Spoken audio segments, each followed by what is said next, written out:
So we're here doing vegan talks with vegan guru George Magic Martin. How are you today, George? Yeah, all good. Good to see you, man. Feel like a reporter. Oh, you are. Reporting on the good news. Right, so let's just cover that point we were talking about again quickly. We're talking about letting people know going vegan is not going to be much sacrifice in the way people eat, and there's not much of a change if you just do it in the right way and educate yourself. So, do you want to say anything about that? Yeah. You don't have to cut out all the little treats and stuff you enjoy. There'll be.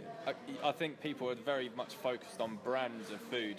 I mean, someone might be, I can't give up my choc chip cookies or something like that. Maryland choc chip cookies. Well, you can just buy a vegan brand of choc chip cookies. You could even eat Oreos and stuff. They don't have any animal products in them. There's a lot of treat foods that you can enjoy as a vegan. You just have to educate yourself about the new brands. You can eat sweets. You can eat whatever junk you want. What did I just eat just then? I just had a bloody spicy burger with vegan cheese and bacon in it with a side of fries. Yeah, we just had a full English as well. There's a lot on the menu here. I don't know if you've got a menu around, but there's anything you'd get in a normal cafe. And we're in the Cafe Kino in Bristol here. So if you're around Bristol, come check it out. It's a really cool place. It is an awesome place. If you love a fry up on a Sunday, whatever, you could come here. You've got vegan sausages, bacon, toast, beans, whatever. So you don't.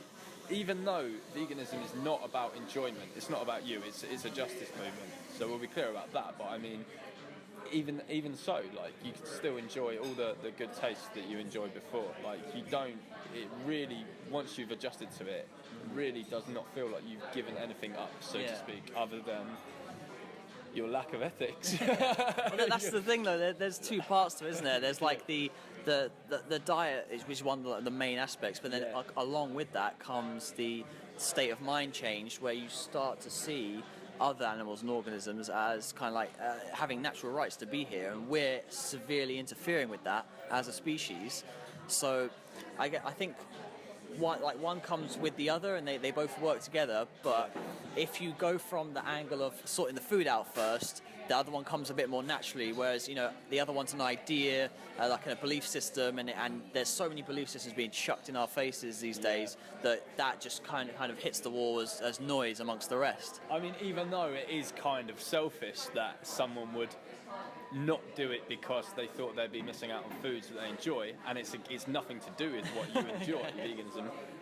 If it helps you to go vegan, to realise that you can stuff your face with all the junk food that you want, then be my guest, go vegan. Like, if that is what is going to end up making you just make the connection along the way and say, do you know what, I'm eating great food, and those vegans were right all along. We are screwing over animals massively. Yeah. That's the thing. You just feel better for doing it, for one thing, because you know you're not contributing to all the suffering. You will inevitably start to look at the suffering. Even if you haven't now, you just ignore it, block it out, which is what a lot of people do. But we all love food, we all enjoy food, and we have to do it every day.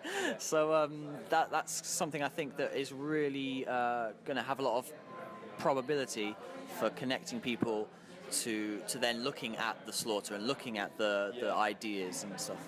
And that's why I think it is good to every now and then in your activism promote a bit of the selfish side of veganism. I don't encourage vegan activists to all out just promote, hey, it's all about here's some great cakes, blah blah blah. Your primary focus should be on the animals. That's the important thing.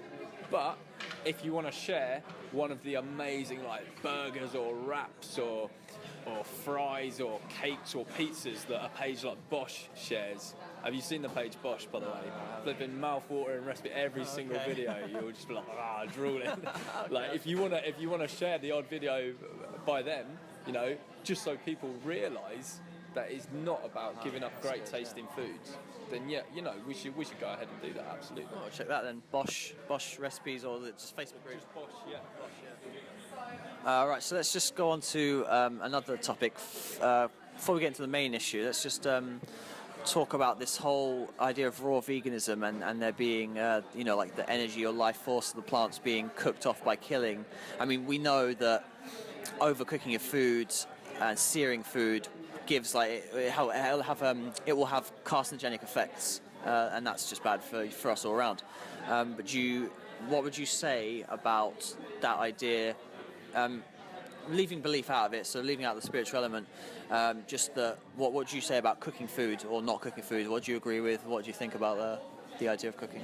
I think I've mentioned before that I think people should go veganism in whatever way they want, so long as it means that animals are left off their plate and they're in it for the justice side of things. That makes them a vegan. I don't think anyone's more or less of a vegan because they believe in raw veganism being healthy, or they believe that we should be cooking things. I think it's more to do with the right side of things. So I don't think we should. I think we're focusing on what's not the problem. We're sort of when people sort of discuss this is the right way to be vegan if you cook your food, or if you should be eating raw vegan. People might say that to you. People might, like a raw vegan might say, well, animals do it this way, so... Yeah, I think people are focusing on let's focus on the real issue here. I mean, I've seen vegans scrutinise other vegans simply because they cook their food or they don't cook their food. I mean, what the hell? That's not what veganism is about. Right, it's like taking it a bit too far, taking it a step further than it needs to be right now. It's leading us astray from the main point of veganism, which is about respecting the bodily rights of animals, the moral obligation that we have to not unnecessarily harm others. Yeah. I mean, it's of no concern to me whether people want to be raw vegans or whether people want to cook. I'm not, and probably never will be, a raw vegan. And I think some of their beliefs and stuff like the thing you mentioned at the moment again, I certainly don't believe that at all. To me, that doesn't sound like any kind of solid science or whatever when we're talking about. Okay, well, let's talk about. I mean, a lot of people, they will bring up the argument. I mean, you know this firsthand. People will say, "Well, what about plants feeling pain?" And we're talking about the nervous systems of animals, but people will put up the argument. Hang on, let me start again.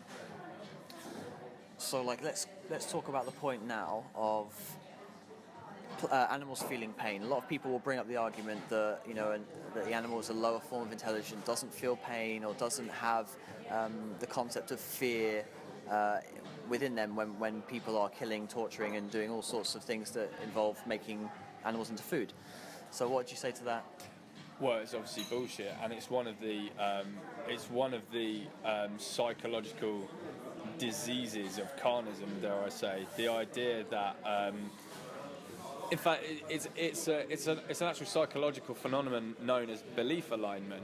In fact, there was a study showed of a group of meat eaters, and they rather conveniently assigned the animals that they don't eat as possessing higher cognitive abilities than the animals they do eat. Right. That's convenient, isn't it? Oh, dogs, yeah, they feel pain. Tigers, rhinos, lions, they feel pain and they're really intelligent and self-aware. Oh no, but pigs and cows, they don't have emotions really. Oh, they don't suffer. Right, okay. Yeah, that's a bit convenient, isn't it? The one that's you're cutting up on your plate there with a bit of mustard, that one didn't feel pain. But the one you're petting at home, that's the, and would. So this was a study done is that written in the trans study book, or is that somewhere else? It's not. No. This is a psychological study, so this has nothing to do with nutrition or anything like that. It was a psychological study, and it showed that people will ascribe. I mean, if someone's complicit in something, aka the greatest atrocity that's ever happened in the history of our world, animal agriculture. If they're complicit in all the pain and suffering and stuff that's involved in that, they will essentially deceive themselves just because they don't want to change and they want to be part of normal society because like everyone eats meat and they don't want to give up their pizza and their steak. They will ascribe the victims in this lower cognitive abilities than is actually true, and that's called belief alignment. And you can read more about that in the work of Dr. Melanie Joy, who is the person who coined the term carnism. Okay. All right, nice. And obviously this also stems into animal testing. Yeah. Like we test a lot of things on animals and put them through a lot of pain and suffering. And I guess that it goes along with that as well, that people believe they don't feel or just flat out don't care that they would be feeling any of this pain and emotion. Yet we can see from their bodily structures that they have a central nervous system. So it's almost like, why would they have that if they weren't able? Well, they refute their own arguments, the people who are protesting on animals. I mean, if animals don't feel pain or anything like that, and they're not like us, why do we test painkillers on animals? It's just ridiculous. And I think there was a great quote. Ask the experimenter why we test on animals, and the experimenter will say, because animals are like us, so it's effective, whatever.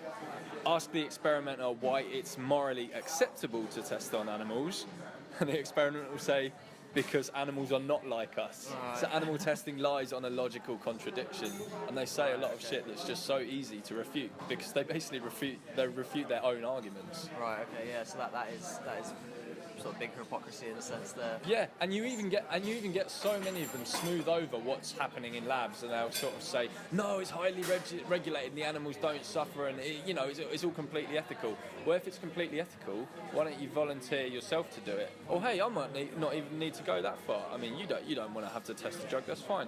Why not volunteer your pet to have it done to them?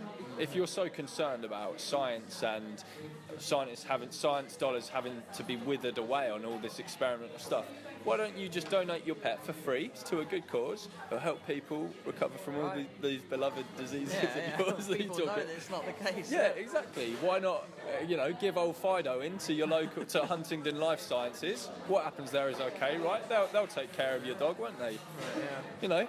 Probably get it back with a broken neck and a shaved arsehole. Yeah, that's it. Yeah. Holes in it everywhere. Yeah, exactly. But hey, what happens in these labs is fine, isn't it? And they don't feel pain. So what have you got to lose? Good cause. So that's my challenge to any of you who are pro animal testing out there. All right. And that's our 2 cents as well. Thanks for watching, guys. And this is coming to you live from Cafe Kino in Bristol, vegan cafe in Bristol. If you're around, come and check it out. And take care, George. Thanks for coming. Cheers, man. Peace, guys. Stay blessed. Take care. Bye-bye. Bye. Sorry, bro.